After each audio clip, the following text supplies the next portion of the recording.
Have you ever tried walking in really, really strong wind? If you have, then you will have felt the force of moving air, because that's all the wind is, moving air. The same happens to you if it's you that's moving through the air and not the air moving past you. So if you've ever cycled fast down a hill, you will have felt that same force. The force is called air resistance, or drag, and it always pushes in the direction opposite to which the object is moving. Engineers that design and build trains have to be very aware of drag, especially high-speed trains, because the faster the train travels, the greater the drag, and that means using more energy to push the train forward. In fact, if you double the train's speed, the drag force is 4 times as strong. Go 10 times faster, and that's 100 times the drag. And so high-speed trains have to be streamlined.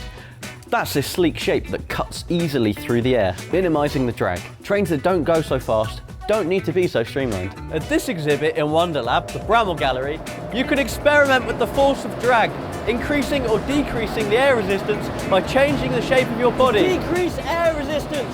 Hold your arms out in front of you and scrunch your body up as small as you can. To increase it, open your body up and hold your arms out to the side. You could try the same on a really windy day, but do be careful not to let the wind drag you away. And when you're next out and about, why not have a look at different kinds of vehicles and see if you can spot streamlined and non-streamlined vehicles.